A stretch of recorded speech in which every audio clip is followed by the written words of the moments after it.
할렐루야. 오늘은 여호수아 23장 1절에서 13절까지 말씀으로 여호와께 가까이 하라라는 제목으로 말씀을 나누도록 하겠습니다.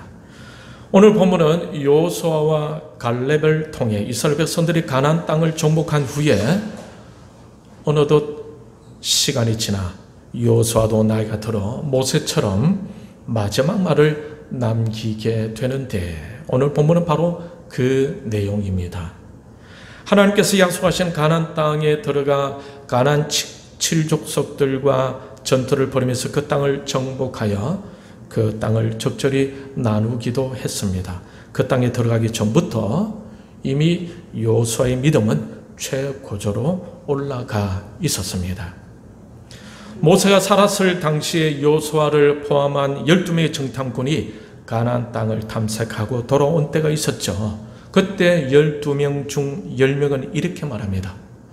그곳 사람들은 거인들이고 자신들은 메뚜기 같아서 들어가면 처자식과 함께 다 죽을 것이라고 했어요. 그때도 여호수아는 민수기 14장 8절을 보게 되면은 여호와께서 우리를 기뻐하시면 우리를 그 땅으로 인도하여 들이시고 그 땅을 우리에게 주실 것을 확실히 믿고 있었습니다. 그러면서 오히려 그 거인들은 우리의 먹이다 라고 하면서 이스라엘 백성들을 향해 두려워하지 말고 강건해라 라고 권면하던 사람이 바로 여호수아였습니다. 그의 믿음은 이처럼 위대해 보이기도 했었습니다. 모세가 죽고 여호수아가 이스라엘 백성들을 이끌고 가나안 땅으로 들어갈 때에 또 요단강을 건너게 되죠. 그때도 어떤 일을 경험합니까? 여호수아 3장 14절 이후에 보면은 이스라엘 백성들이 요단강에 이루어 언약궤를 맨 제사장들의 발이 물가에 잠기자 어떤 일이 일어났습니까? 흐르던 요단강 물이 멈춰 서게 되고 모든 백성들은 요단강을 마치 마른 땅처럼 건너게 되었습니다. 여호수아는 이처럼 강한 믿음의 소유자였으면서도 직접 하나님의 기적을 경험한 사람이었어요. 그리고 그가 가나안 땅에 들어가서 가나안 7족속과 싸워 승리하여 그 땅을 차지하라는 하나님 말씀대로 그 땅을 차지하기도 했던 사람이었습니다. 그의 용맹스러움은 이루 말로 표현할 수 없을 정도로 뛰어난 사람이었죠. 그만큼 여호수아는 믿음의 사람이었다라는 겁니다. 이제 그랬던 그도 세월을 이길 수가 없었던가 봅니다. 1절 끝에 보면은 여호수아가 나이 많아 늙은지라 라고 되어 있죠. 그리고 2절에 보면은 여호수아가 온 이스라엘 곧 그들의 장로들과 수령들과 재판장들과 관리들을 불러다가 그들에게 이르되 나는 나이가 많아 늙었도다 라고 하고 있습니다. 이제 나이를 많이 먹을 만큼 먹은 여호수아는 하나님의 품으로 돌아가야 할 시간이 왔음을 감지합니다. 그리고 이스라엘 백성들에게 마지막 말을 남기게 되는데 그것이 바로 23장과 24장 말씀입니다. 그가 회고해 볼 때에 출애굽한 이후로 모세를 따라 쫓아다니던 시절부터 경험했던 수많은 일들이 주마등처럼 지나갔습니다. 광야 40년의 생활, 그리고 모세가 죽은 이후로 이스라엘 백성들을 가나안 땅으로 이끌 때의 많은 일들도 생각났을 거예요. 그러면서 여호수아는 입을 떼기 시작하죠. 그런데 그가 남긴 말들을 보십시오. 그가 남긴 말들을 보게 되면 자신의 용맹스러운 과업에 관한 것이 아니라 전적으로 하나님에 관한 얘기뿐입니다. 3절 우리 같이 한번 읽을까요? 3절 시작. 너희의 하나님 여호와께서 너희를 위하여 이 모든 나라에 행하신 일을 너희가 다 보았거니와 너희의 하나님 여호와 그는 너희를 위하여 싸우신 이시니라. 여호수아는 말을 시작하면서 너희가 다 봤었지. 이 모든 나라에 대한 그 일들 말이야. 그 모든 일들은 바로 너희를 위하여 하나님이 하신 일이지 않니? 너희를 위하여 싸우신 분이 누구일까? 너희도 알고 있는 것처럼 바로 여호와 하나님이시다 라고 말을 했어요. 여호수아는 마지막으로 이스라엘 백성들에게 당부하고 싶은 말이 무엇이었을 것 같습니까? 여호수아 자신의 용맹스러움을 기억하라는 것일까요? 아니면 무엇이었겠습니까? 그것은 하나님이 너희를 위해 하신 일을 잊지 말라라는 것입니다. 하나님이 너희를 위해 싸우신 것을 잊지 말라는 거예요. 사실 우리가 알고 있기로는 이스라엘 백성들이 가나안 땅을 정복했지만은 시간이 지나면서 그 땅의 문화와 그 땅의 종교에 젖어들어 그 지역의 이방 풍속을 쫓으면서 하나님의 자녀가 지녀야 할 거룩성을 잃어버리는 경우도 있지 않았습니까? 여호수아는 그것들을 염려하여 이제 곧 하나님의 부름을 받아 하나님께로 돌아가야 할 때가 되었기에 남은 백성들에게 당부하고자 했던 것은 그동안 함께해 주신 하나님, 그동안 생명을 살려주신 하나님, 그동안 지켜주시고 보호해 주셨던 그 하나님을 잊지 말고 기억해라 라는 것입니다. 너희를 지켜주고 너희를 보호해 주고 살려줄 것은 이방 민족의 풍습과 문화가 아니다라는 거예요. 너희들을 진정 지켜주고 보호해주고 살려줄 것은 그 어떤 것도 아닌 바로 하나님이심을 명심해라라는 겁니다. 그러면서 8절에서 어떻게 권면합니까? 오직 너희의 하나님 여호와께 가까이 하기를 오늘까지 행한 것 같이 하라. 여호수아는 자신이 가고 난 이후를 상당히 우려하고 있었다는 것을 알 수가 있습니다. 그나마 여호수아가 살아있을 동안에는 여호수아가 볼 때 이스라엘 백성들의 영적인 상태가 그나마 괜찮은 것 같은데, 그런데 그가 죽고 난 이후에 이스라엘 백성들에 대한 우려하는 마음은 아주 컸던 것 같아요. 그래서 꼭 집어서 뭐라고 권면하고 있습니까? 오직 너희의 하나님 여호와께 가까이 하라라는 것입니다. 여러분, 사랑하는 사람도 자주 만나지 않으면 멀어지게 되죠. 그래서 사랑하는 사람에 대해서도 인격적인 관리가 필요합니다. 수시로 전화를 해준다거나 정기적으로 약속 시간을 정하고 만날 필요가 있습니다. 왜 그렇습니까? 사랑하니까 그렇죠. 하나님은 저와 여러분을 사랑하시니까 인간이 죄에 빠져 타락하게 된 이후 다시 회복시켜 주시기 위하여 자신의 독생자 아들까지 이 땅에 보내셨지 않습니까? 그리고 주님은 하나님 아버지의 뜻을 따라 순종하여 우리를 대신하여 십자가에 친히 달려 돌아가셨습니다. 하나님은 저와 여러분들을 사랑하셨기에 아들을 보내기로 결정하셨고, 아들은 그 십자가의 길에 순종하셨어요. 왜 그렇게 하셨습니까? 저와 여러분을 사랑하셨으니까. 그러므로 저와 여러분은 하나님의 고귀한 사랑을 이미 받은 사람들이다라는 겁니다. 그동안 하나님의 도움도 많이 받으셨죠. 하나님의 보호하심도 많이 경험하셨을 겁니다. 그것이 바로 하나님의 사랑입니다.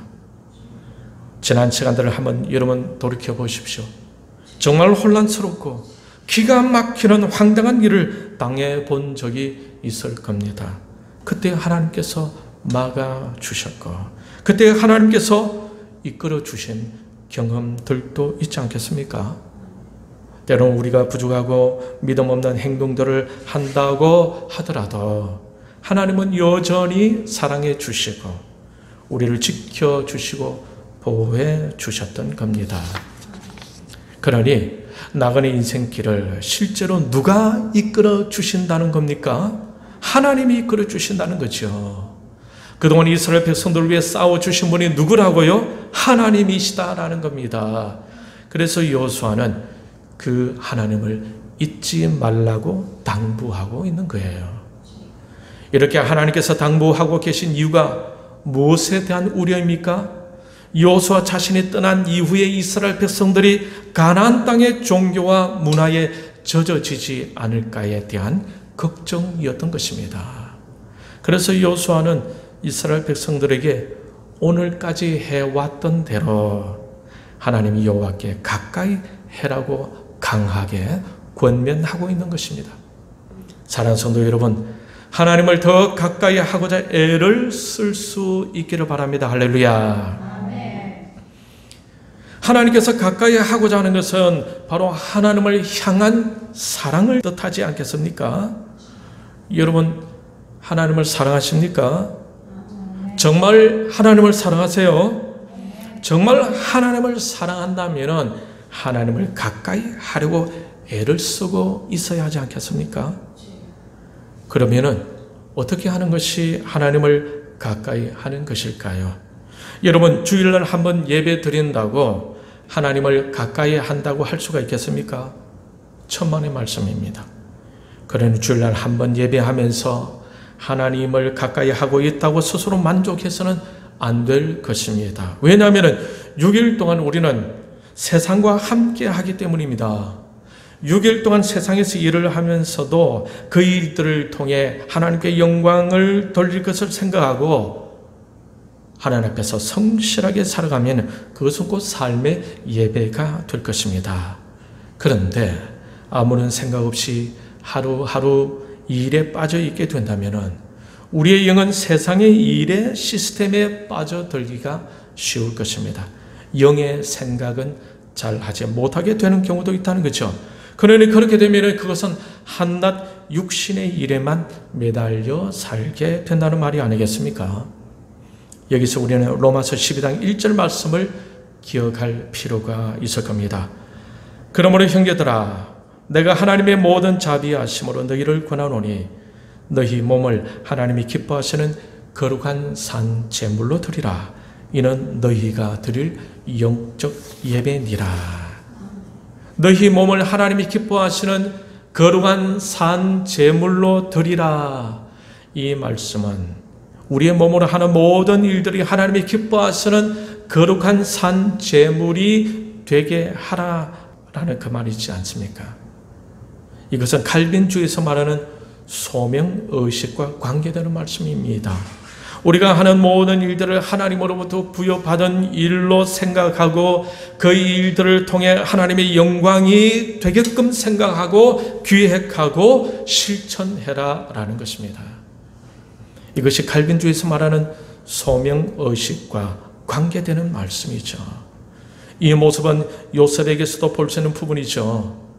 요셉은 어떤 힘든 상황 속에서도 최선을 다했던 사람이죠. 그러다 보니 하나님이 함께 하시는 삶이 되고 주인 보디발에게서 인정을 받게 되고 노예임에서 가정의 총무가 되고 누명을 써서 들어간 감옥에서도 요셉은 최선을 다했습니다. 그랬더니 바로의 왕궁에서 문제가 있어 감옥으로 잡혀온 관리들을 그 감옥에서 만날 기회를 얻게 되고 그런 기회로 결국 추록하게 되죠. 그러고 나서 애굽의 국무총리까지 올라가게 되었습니다. 이러한 정신이 바로 칼빈주의의 정신과 같은 것입니다. 오늘날의 자본주의가 바로 이 칼빈주의 정신에서 나오게 된 것입니다. 모든 일을 하나님이 주신 일로 여기고 거기서 소명의식을 가지고 하나님의 영광을 위해서 충실하게 사는 것입니다. 그러다 보니 개인과 사회가 점점 효과적인 발전을 이루게 되는데 오늘날의 자본주의가 생기게 되어진 것입니다. 이것이 자본주의 시발점이에요. 그리고 이러한 자세로 일에 임할 때 그것은 우리 신자에게 있어서 영적인 예배가 된다는 것이죠. 그리고 여가 시간에는 여가도 즐길 줄 알아야 되겠지만은 그 막간의 시간을 통해서도 하나님을 가까이 할 수 있는 기회를 만들어내는 것도 굉장히 중요한 것입니다. 일할 때는 일한다고 정신 다 빼앗기고 쉴 때는 쉰다고 시간 다 빼앗기고 그러면 어떻게 하나님을 가까이 할 수가 있겠습니까? 얼렁뚱땅 시간 보내다 보면은 우리의 의지를 가지고 하나님을 가까이 하는 시간을 전혀 갖지 못한 채 주일날 한 번 예배 드리면서 그냥 만족하고만 있게 될 수도 있다라는 겁니다. 우리가 먹고 싶은 어떤 음식이 있을 때에 시간을 내어 계획을 하고 직접 가서 그 음식을 사 먹지 않습니까? 우리가 영화를 보고 싶고 친구를 만나고 싶어도 계획을 하고 행하게 되죠. 이것은 그것들을 우리가 좋아하고 사랑한다라는 표현인 것입니다. 그런데 진짜 우리가 어려울 때, 진짜 우리가 죽을 지경이 될 때 우리를 살려주시고 우리를 이끌어 주시는 하나님을 가까이 하기 위해서 계획하는 것은 너무나 인색하다고 생각되지 않습니까? 우리가 지금 시편 23편을 암송하고 이제 시편 1편을 암송하고 있습니다. 암송하는 것이 하나님을 가까이 하는 방법 중에 참 좋은 방법이라는 생각을 가져보았습니다. 암송하려면 막간의 시간을 내어 성경을 보아야겠죠. 성경을 암송하기 위해서는 순간적으로 집중해야 하죠. 그 말씀을 또 이해하려다 보면 어느새 하나님께 가까이 하고 있는 우리 자신을 발견하게 되는 것입니다. 그래서 성경 암송이 참 필요하고 참 중요하구나라는 생각을 가져보았습니다. 그런데 이것은 저의 생각만은 아닌 것 같아요. 여러분 오늘 본문을 보십시오. 6절 같이 읽겠습니다. 시작. 그러므로 너희는 크게 힘써 모세 율법책에 기록된 것을 다 지켜 행하라. 그것을 떠나 우로나 좌로나 치우치지 말라. 여호수아는 그동안 이스라엘 백성들을 위해 싸우신 하나님을 잊지 말고 하나님께서 명령하신 대로 너희가 그 땅을 차지하여야 하는데 그것을 위해서 꼭 필요한 것이 있다라는 겁니다. 그것이 뭐냐?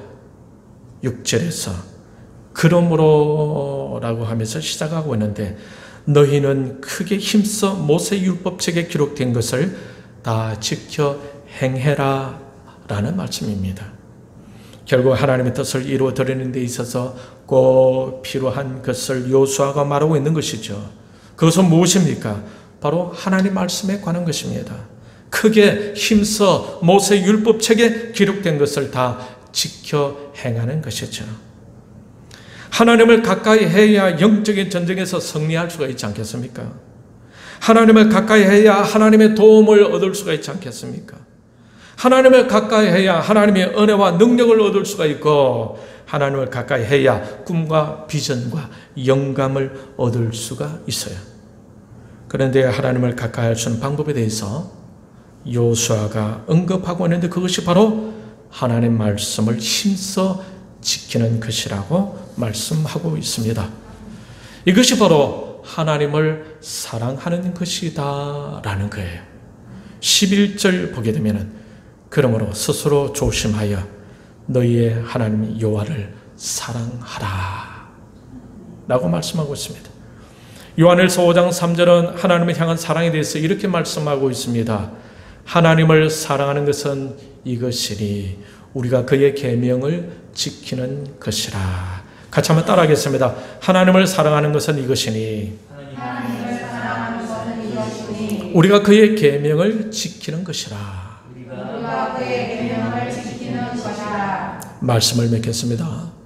여호수아는 이제 나이가 많아 늙어서 하나님의 부르심을 준비하고 있을 때였습니다. 그때 남겨두고 갈 이스라엘 백성들에게 마지막으로 당부하고 싶은 말은 하나님이 너희를 위해 싸워주신 것을 잊지 말고 여호와 하나님을 가까이 하라라는 겁니다. 그 가까이 하는 방법은 바로 여호와의 율법을 묵상하고 지켜 행하는 것인데 이 일에 힘써 행해라 라고 하고 있어요. 사랑하는 성도 여러분, 이 말씀을 꼭 명심하고 우리도 날마다 하나님을 가까이 할 수 있기를 바랍니다. 하나님 말씀을 묵상하는 것을 신중하게 계획하고 묵상한 그 말씀을 힘써 지키며 하나님을 향한 사랑을 더욱 간절히 표현해 가면서 하나님과 동행할 수 있기를 바랍니다. 하나님 안에 있으면서도 하나님의 긍휼을 누리지 못하고 하나님 안에 있으면서도 늘 방황하지 말고 하나님께 가까이 나아가면서 하나님의 사랑을 듬뿍 받고 또 하나님을 깊이 사랑하며 하나님의 기쁨이 되고 하나님이 예비해 주신 것들을 마음껏 누릴 수 있는 저와 여러분들이 다 되시기를 주님의 이름으로 축원합니다. 이 시간 말씀을 생각하고 같이 기도할 때에